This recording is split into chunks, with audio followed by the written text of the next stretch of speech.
Sérgio, do Centro do Núcleo de Computação Científica da Unesp. Eu queria agradecer primeiro o convite do Luiz Lopes, do pessoal da ANSP, para dar essa palestra. Na verdade, o Luiz convidou o nosso diretor, que é o professor Sérgio Novaes, mas ele está viajando para o CERN, então eu estou aqui substituindo. Espero que eu possa apresentar tão bem quanto ele apresentaria.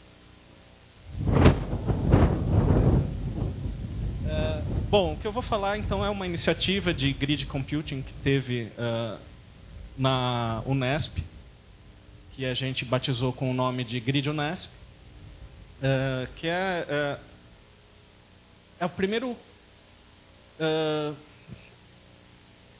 infraestrutura de grid num campus universitário na América Latina, né? E a Unesp é uma universidade ótima para esse tipo de tecnologia, porque ela é uma universidade espalhada pelo estado de São Paulo, né? A gente pode ver aqui no mapa de São Paulo que existem vários campi da Unesp espalhados por todo o estado, né? Então, a gente ter uma estrutura computacional de grid na Unesp fazia todo sentido, né? Essa ideia começou, então, em 2004, quando a gente propôs essa iniciativa para a universidade e lançou a ideia para todos os pesquisadores da Unesp, né? Pedindo para que os interessados enviassem projetos de pesquisa para justificar um pedido de verba. E foi feito no ano seguinte para a FINEP financiar a construção do grid da Unesp, né? Em 2006, a nossa proposta, felizmente, foi aprovada. E, em 2007, o projeto se dá início ao projeto, né? A gente começou a pesquisa pelo hardware que a gente iria utilizar. Em 2008, a gente comprou esse hardware. E, em 2009, nós iniciamos a construção do data center para abrigar toda essa infraestrutura, ou quase toda ela, como a gente vai ver daqui um pouquinho mais para frente, no novo campus da Unesp, que é no bairro da Barra Funda, né? Para onde se deslocou todo o Instituto de Artes e o Instituto de Física Teórica, né? Em setembro de 2009, a gente deu início às operações, né? Foi inaugurado o projeto. O que é o Grid Unesp? O Grid Unesp ele está distribuído por 7 localidades no estado de São Paulo, né? nos campi da Unesp. Ele é formado por um cluster central grande, né? Com essas características aí, 2.048 processadores, cores de processamento, na verdade, 100 terabytes de armazenamento, InfiniBand, Gigabit Switches, etc. E mais 7 clusters secundários, como esse da foto à direita no canto inferior aqui, que estão espalhados por outros 7 campos da Unesp.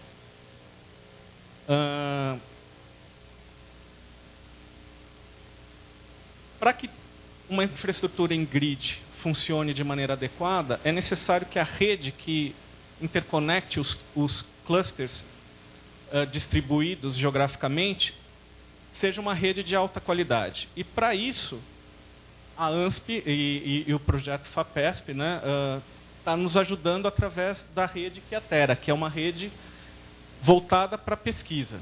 Não é uma rede commodity, mas é uma rede espalhada pelo estado de São Paulo, voltada para a pesquisa. Nós temos nossos clusters instalados em 6 cidades do interior. A mais distante delas, Ilha Solteira. Nós temos também São José do Rio Preto, em Bauru, em Araraquara, em Rio Claro, em São Paulo e em Botucatu, certo? E nós, do projeto Grid Unesp, financiamos a expansão da rede Quiatera para cidades mais afastadas, como Ilha Solteira, São José do Rio Preto, etc., que inicialmente o projeto não contemplava essas cidades. Então, foi uma coisa importante. O projeto Grid Unesp é importante para o projeto Quiatera e o projeto Quiatera é fundamental para o projeto Grid Unesp. Então, um ajuda o outro. e a ANSP dando suporte para todos nós. A infraestrutura de software, conhecida como, na verdade, de middleware, de grid que a gente usa no Grid Unesp é provida pelo Open Science Grid, que é uma iniciativa de grid norte-americana, né? Nós, aqui, somos a única virtual organization da infraestrutura do Open Science Grid fora dos Estados Unidos. Então, o Grid Unesp é uma organização virtual, né, que é como os pesquisadores têm acesso à infraestrutura de grid do OSG e mundial, através de organizações virtuais, né? E nós, do Grid Unesp, somos uma organização virtual, de maneira que nossos pesquisadores podem ter acesso a toda a infraestrutura de grid do Open Science Grid, que envolve quase 100 clusters espalhados principalmente pelos Estados Unidos, mas também a América do Sul, não está dando para ver ali embaixo, que o mapa está escondido pelas cadeiras aqui, mas também na Ásia, ali na China e na Coreia.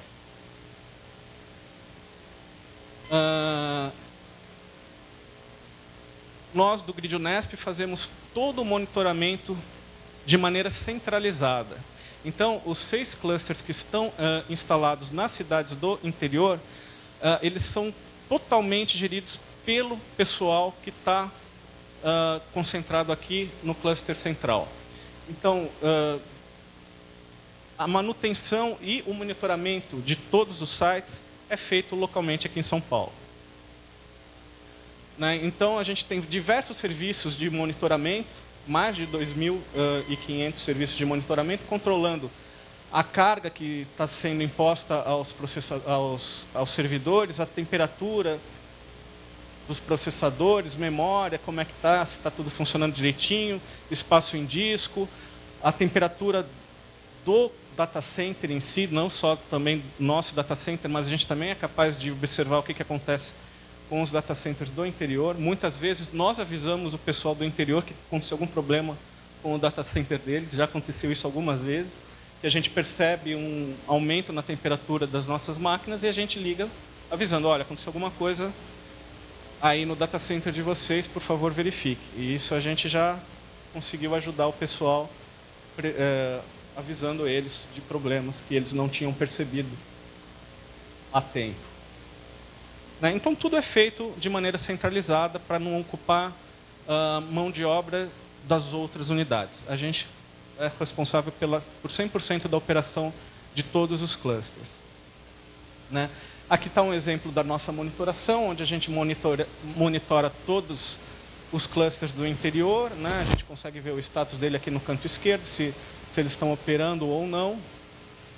Também a gente vê quais que são os usuários que estão submetendo jobs para o sistema, né?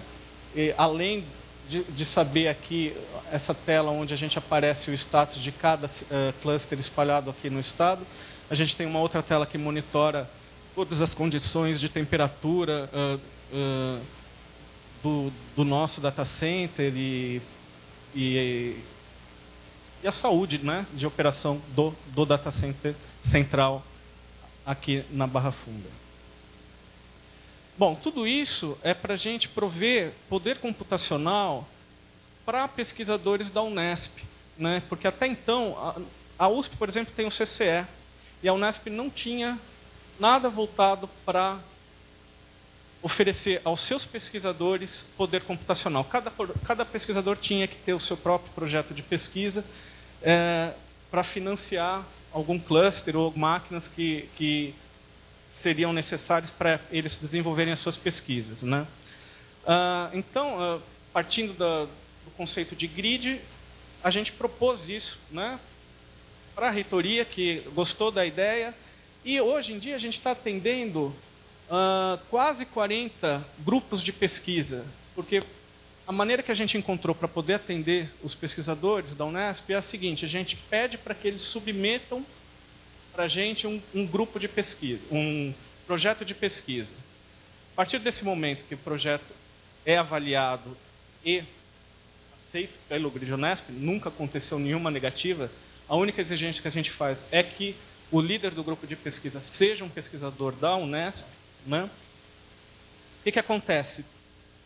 Esse projeto de pesquisa sendo aprovado, cria-se um grupo de pesquisa dentro do GRID Unesp, e todos os pesquisadores envolvidos com esse projeto se cadastram no sistema e passam a usar os seus dados, os nossos recursos. Então, a gente tem diversos projetos de pesquisa, desde a área de biologia, química, ciência da computação, geociências, ciência dos materiais, meteorologia, física e diversas sub-áreas em cada uma dessas grandes áreas. Tá? A gente está atendendo bastante linhas de pesquisa dentro da Unesp. Como eu disse, o projeto foi inaugurado no fim de 2009. A gente começou a operar em grid de verdade por volta de março de 2010, que é quando tudo começou a funcionar de maneira da maneira esperada, né, sem nenhum problema. Isso ocorreu por volta de fevereiro de 2010. E, inicialmente, como os pesquisadores da Unesp não tinham muita experiência com a computação em grid, a maior parte dos nossos recursos foram sendo utilizados por experimentos internacionais que tinham vínculo com o Open Science Grid. Por exemplo, esse experimento LIGO, e é o nosso principal usuário no início das nossas operações. A partir do segundo semestre de 2010, mais ou menos, os usuários da Unesp começaram a aprender a usar o nosso sistema, e aí a gente vê que durante o ano de 2011 há um grande crescimento na utilização dos nossos recursos pelos pesquisadores da universidade. E hoje em dia, basicamente, 100% da nossa utilização é feita pelos nossos pesquisadores. Então, resumindo, a gente hoje tem mais ou menos 37 projetos cadastrados. Aqui está, nesse gráfico, a gente vê mais a evolução temporal do número de projetos cadastrados e no número de usuários. Né? Cada projeto, mais ou menos, tem uns 4 ou 5 pesquisadores cadastrados que podem usar a infraestrutura nossa. Né? 180 usuários. E aqui, mais ou menos, a divisão por área dos nossos recursos, como é que eles foram utilizados. A gente vê que o pessoal da física, química e biologia, cada um mais ou menos com 1/4 dos recursos, né? E o resto distribuído pelas outras áreas que eu apresentei na transparência anterior. Tá? Então a gente está muito feliz, né? Com 2 anos de projeto, a gente está conseguindo atender os pesquisadores, que era o nosso objetivo principal, né? E eles estão aprendendo a usar a infraestrutura de grid, estão usando, está sendo importante para as pesquisas deles e coisas que eles não conseguiam fazer sem poder computacional, e agora, felizmente, eles estão conseguindo desenvolver suas pesquisas. Né? E a gente está muito feliz com isso, pretende sempre aumentar essa oferta para eles, né? Prover cursos para que eles aprendam a utilizar a infraestrutura.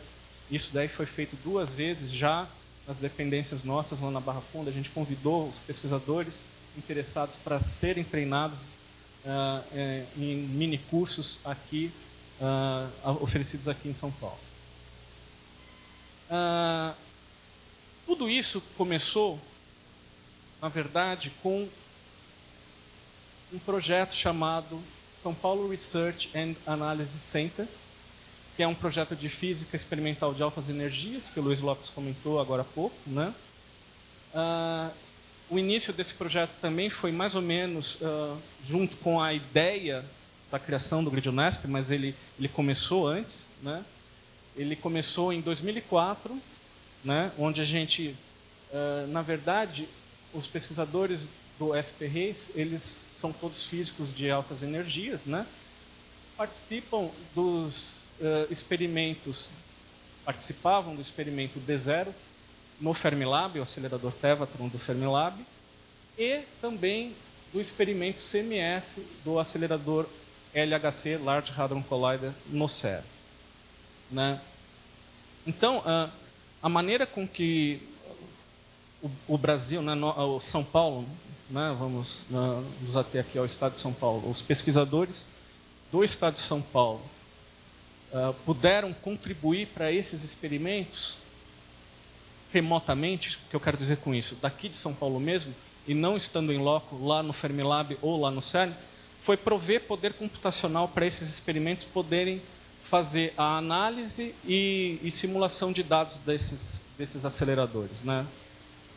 E isso que a gente fez. Então, em 2004, a gente começou a gente montou um mini cluster, inicialmente muito pequeno, com 22 cores de processamento e 2 terabytes de poder de armazenamento.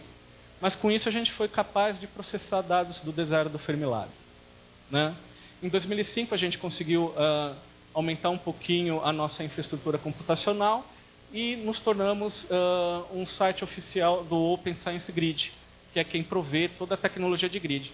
Para fazer todas essas coisas com esses laboratórios internacionais, a gente usa o grid computacional para isso, certo? Então, a nossa experiência com grid vem daqui, né? Em 2006, a gente se associou ao experimento TMS do CERN. E em 2009, a gente assinou um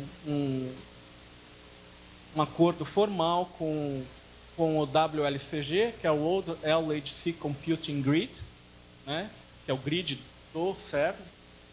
E nós somos o único site do tipo Tier 2 na infraestrutura de grid do CERN, né, do LHC, aqui na América do Sul. Hoje nós estamos para instalar uma nova aquisição que foi feita no fim do ano passado, e a gente está para receber quase 800 cores de processamento e 600 terabytes de armazenamento, de maneira que a gente vai aumentar drasticamente o nosso poder computacional, passando a mais ou menos 1000 cores de processamento e 1 petabyte de poder de armazenamento no cluster do SP Reis. Aqui uma foto do cluster, ele está instalado no mesmo data center onde está instalado a infraestrutura central do grid Unesp, né? E o projeto SP Reis é mais ou menos que como o pai do projeto Grid Unesp, né? A gente propôs para a universidade a criação de um grid por causa da experiência que a gente tinha com o projeto SP Reis, né? E felizmente a gente foi bem sucedido, né? Felizmente também a gente consegue manter o SP Reis num alto grau de operação, de maneira que nós estamos entre as mais confiáveis clusters de computador da infraestrutura do LHC, né? Só para você ter uma ideia aqui, quem tem nesse ranking de availability and reliability, aqui que todo mês é reportado pelo WLCG, quem tem acima de 90% é considerado uma infraestrutura confiável para eles, né? E nós sempre estamos bem na fita, e a gente aqui aparece com 100%, né? Nem sempre estamos com 100%, mas na maioria das vezes a gente consegue aparecer com 100% nos dois quesitos aqui. Outra iniciativa também do nosso grupo, juntamente com o pessoal da ANSP, é a criação de uma Certification Authority para certificados de grid para os pesquisadores do Estado de São Paulo, né? A gente percebe, né, que só o projeto Grid Unesp já tem 180 pesquisadores usando o nosso sistema, né? E para que a gente consiga fazer com que esses pesquisadores, além de usar os recursos do Grid Unesp, consigam usar os recursos de todos os clusters do Open Science Grid e dos grids acadêmicos mundiais, é necessário que eles sejam reconhecidos, né, de maneira segura por toda essa infraestrutura. E isso é feito através da emissão de certificados, né? E devido ao fato da gente ter bastante pessoas possíveis clientes, né? A gente já sabe que tem da ordem de 200 pesquisadores aqui na Unesp, e se a gente contar também as outras grandes universidades do estado de São Paulo, né? Isso justifica a criação de uma Certification Authority aqui no estado, né? A ANSP está liderando essa iniciativa com o nosso apoio e também o nosso suporte, né? E a gente basicamente aprovou a acreditação da nossa Certification Authority no meados de abril agora, e a gente está no processo de incluir ela no International Grid Trust Federation, que é uma organização mundial, né, que gerencia toda a emissão desses certificados, e a partir daí todos os nossos pesquisadores do Grid Unesp e do estado de São Paulo vão poder ter acesso à infraestrutura de grid mundial. Então, esses são os projetos que a gente tem desenvolvido lá no Núcleo de Computação Científica, né, até agora. E daqui para frente eu vou falar um pouquinho sobre o que a gente pretende fazer no futuro, né?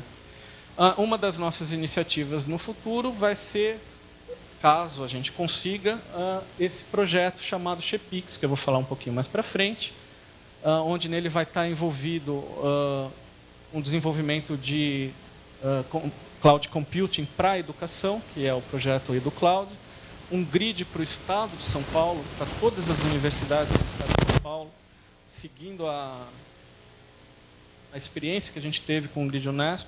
A gente quer expandir isso daí para todos os pesquisadores de todas as universidades do estado, né? A gente também quer entrar no mundo da computação do tipo GPU, que parece que é uma tendência aí para certos grupos de pesquisa, que esse tipo de computação é bem eficiente para eles, comparado com o tradicional, né? E também vou falar um pouquinho sobre computação de alto desempenho para exploração de petróleo na área do pré-sal, aqui na Bacia de Santos. É um projeto que a gente também está se envolvendo. O Chepix, o que é? Ele é um centro de física de altas energias, instrumentação e ciências da computação, que é um projeto que a gente está propondo para o CEPIT, a chamada da FAPESP, que financia grupos de pesquisa por um longo período de tempo, né?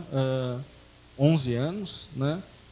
E a gente foi bem sucedido, a gente conseguiu a aprovação na primeira fase dessa chamada, e agora a gente está concorrendo na segunda fase, né, por uma das 15 propostas que será aprovada. Estão concorrendo mais ou menos 45 propostas, então é mais ou menos 3 para 1.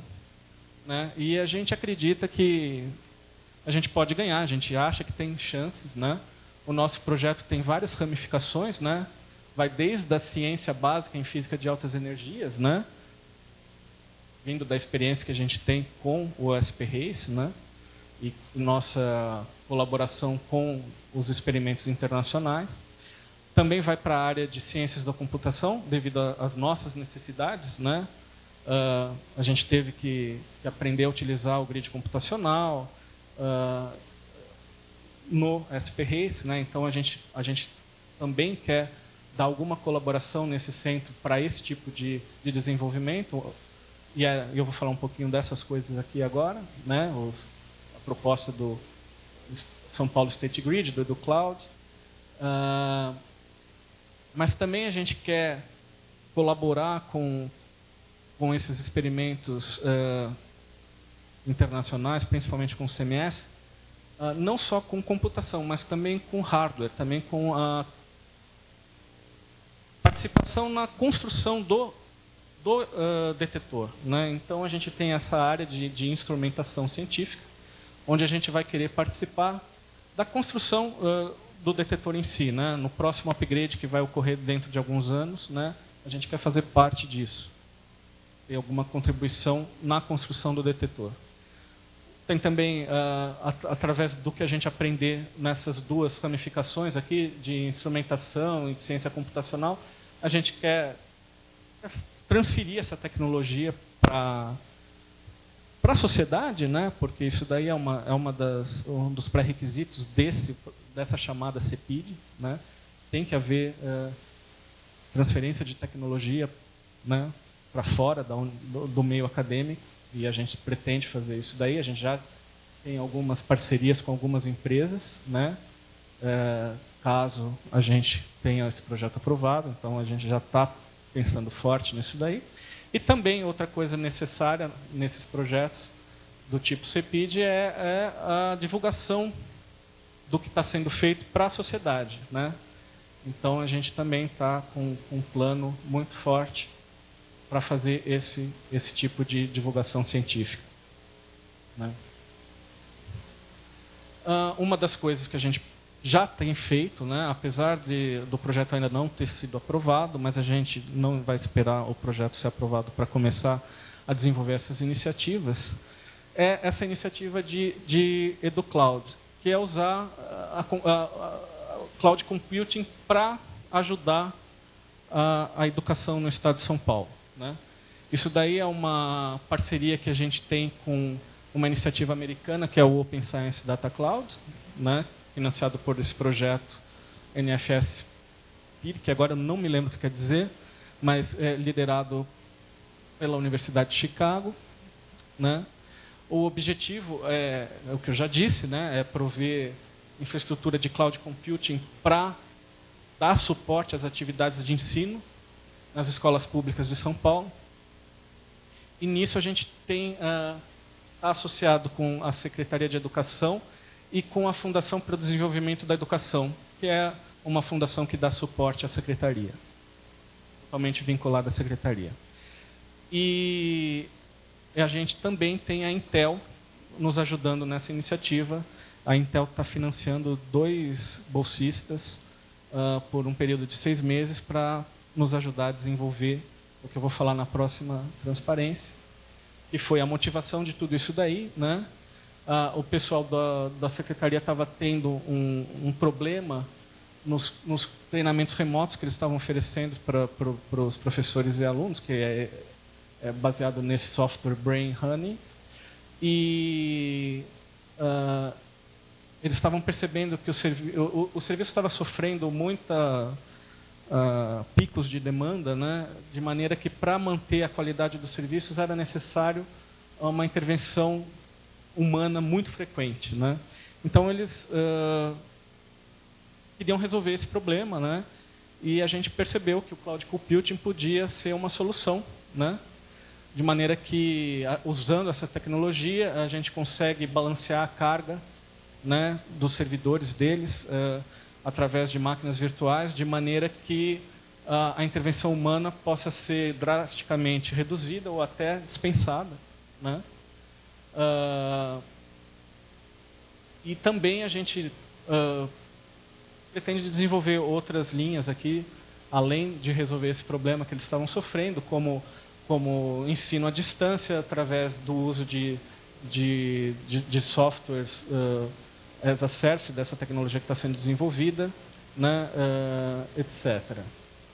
Então, uma iniciativa que já está iniciada, está ocorrendo, já foram feitos alguns testes juntamente com o pessoal da Fundação para o Desenvolvimento da Educação, e bem legal. Outra nossa iniciativa é a ideia de se criar um grid para o Estado de São Paulo, para as universidades do Estado de São Paulo, partindo da experiência que a gente tem com o projeto Grid Unesp, né? A ideia é a mesma, né? É prover poder computacional para todos os pesquisadores e tirar a carga dos pesquisadores de manter os seus próprios recursos, né? O que a gente quer é que os pesquisadores façam pesquisa e não despendam horas do seu tempo para manter um sistema operando, né? Que é o que às vezes ocorre bastante. A gente lá no SPREC, no início das nossas operações, a gente percebeu isso. A gente precisava reservar grande parte do nosso tempo para manter o cluster do SPREC em funcionamento, em vez de estar fazendo o que a gente mais gosta, no caso eu sou físico, né? Fazer pesquisa, né? Não é uma ideia original nossa, ela é uma ideia inspirada no que existe no estado de Nova York, que é o New York State Grid, que é um grid que atende a umas da ordem de 8 universidades do estado, né? Também usa a estrutura de software do Open Science Grid americano, né? Assim como nós, né? E, bom, como eu disse, rede é uma coisa importante para que uma estrutura de grid funcione bem. E, de novo, aqui a gente tem o projeto Piatera para dar suporte a essa nossa iniciativa, né? A ideia é que a ANSP, a gente deu o pontapé inicial, né, para a construção desse grid, mas que a ANSP assuma a responsabilidade pela sua operação, porque afinal não é uma coisa para uma universidade em particular, mas sim para todas as universidades de São Paulo. Então o ideal é que ela seja gerida por uma instituição que atenda a todas as universidades, como a ANSP já faz com relação à rede, né? Então a gente pretende criar também um centro de operação para esse grid, nos moldes do que existe no Open Science Grid americano, né? E também dar suporte para treinamento dos pesquisadores, né? Para que eles se acostumem a usar esse ambiente de grid. Outra iniciativa que a gente também pretende participar é a computação heterogênea, né? Onde a gente tem essa iniciativa de GPU. A gente sabe que para diversos grupos de pesquisa, por exemplo, Lattice QCD... Opa, apertei o botãozinho errado aqui. Os jobs deles, eles têm eles rodam de uma maneira muito mais eficiente num ambiente do tipo GPU, em vez de um ambiente tradicional. O tempo de execução dos jobs é reduzido drasticamente, da ordem até de 10 vezes menos, em alguns casos, né? E isso daí é uma tendência aí mundial, a criação de clusters do tipo GPU para atender esses grupos de pesquisa. E nós, do Núcleo de Computação Científica, estamos tentando entrar aqui nessa iniciativa para também poder dispor para os pesquisadores da universidade esse tipo de recurso. E outra coisa que também a gente do NCC foi convidado a participar é da exploração do pré-sal, né? A Petrobras ela está muito preocupada em como fazer essa exploração, porque nós todos sabemos, né, que é uma coisa única, né, é uma quantidade muito grande de óleo, porém a uma profundidade muito grande, abaixo da camada de pré-sal. Então são vários quilômetros que tem que ser perfurados para se atingir esse óleo, né? E isso está a uma distância de mais ou menos 400 quilômetros da costa. Então está muito distante da costa e muito profundo esse óleo, né? Apesar da Petrobras ser a empresa no mundo com a tecnologia mais avançada para a extração de petróleo offshore, ela não tem essa tecnologia, ninguém tem. Isso está sendo desenvolvido. E para isso vai ser necessário muita pesquisa, né? Então, o que a Petrobras pretende fazer é criar aqui no estado de São Paulo, na cidade de Santos, um centro de pesquisa de petróleo e gás na Bacia de Santos. Eles batizaram como CEMPEG Santos. Tá? Esse centro ele vai ser gerido pelas 3 universidades estaduais, Unesp, Unicamp e USP, né? E para nós do NCC foi dada a tarefa de criar o centro de computação e rede desse centro da Petrobras. Na verdade, essa verba que a Petrobras, por lei, a Petrobras precisa financiar a pesquisa através de uma percentual dos seus lucros, né? E é essa verba que vai financiar a construção desse centro na cidade de Santos, para a exploração do pré-sal na Bacia de Santos. Então, ele já tem um plano muito ambicioso para criar laboratórios de simulação do que acontece nas plataformas, do que acontece no mar, né, para saber se, por exemplo, as condições do mar, se é possível que um navio inicie sua viagem da plataforma para a costa ou vice-versa, dependendo das condições climáticas, né? Um navio desses, o aluguel dele custa da ordem de milhões de dólares por hora. Então, é muito importante você saber fazer uma boa previsão de como é que estão as condições do mar, né? Porque quanto mais tempo você mantém um navio desse parado, são milhões e milhões de dólares que estão sendo desperdiçados, né? E outras coisas também, né? Todo o desenvolvimento dessa nova tecnologia que tem que ser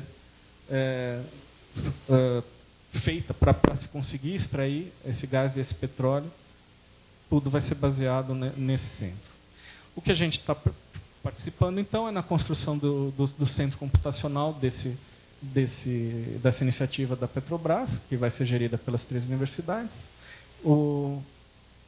A gente fez uma pesquisa junto aos outros coordenadores das outras diversas áreas de pesquisa que vão estar centradas nesse centro. E, bom, a gente percebeu que a gente tem que ter uma estrutura forte, computacional, de no mínimo 200 teraflops, envolvendo a tecnologia tradicional de CPU e também de GPUs, né?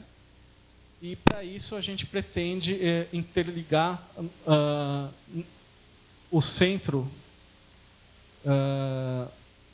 que vai ser construído lá em Santos, com tanques de prova numérico, que é um laboratório que a Petrobras já tem em conjunto com a Poli lá na USP, para fazer pesquisas né, de como uma plataforma se comporta no mar, né? Então, existe esse tanque numérico, que é, no fundo, uma grande piscina, digamos assim, né?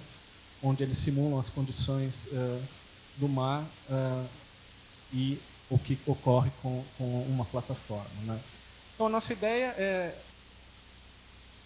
criar um grande centro computacional lá em Santos e manter esse centro conectado com esse laboratório que já existe na USP e conosco no Núcleo de Computação Científica. Há uma rede da ordem de... A gente espera ter uma rede de 100 gigabits por segundo conectando todos esses centros, né?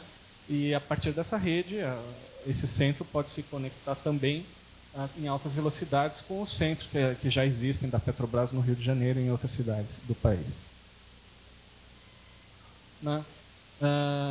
Para finalizar, eu tenho que dizer que todas essas iniciativas a gente tem feito com uma equipe bastante reduzida. São só 10 pessoas trabalhando em todas essas iniciativas. Então, é um trabalho árduo que a gente tem feito. Todo mundo sempre está muito sobrecarregado. E é importante eu agradecer a todos os pessoal que está dando apoio, suporte e trabalhando firme para que todas essas nossas iniciativas tenham sucesso. E era isso que eu tinha para falar. Agradeço a atenção de todos.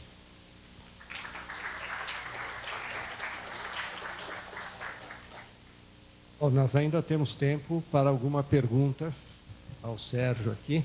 Vocês já viram que é o cara da grana agora, né? O homem da Petrobras. Então, vamos lá. Não, sem perguntas? Muito bom. Bom, eu quero fazer um comentário sobre isso. Obrigado pela apresentação. É interessante porque esse é o tipo da coisa que essa reunião tem como objetivo, que é divulgar estas... eu garanto que metade das pessoas que estão aqui não tinham ideia de que tem um projeto desse tamanho envolvendo USP, Unesp e Petrobras, né? Muita gente dentro da Unesp e da USP, inclusive.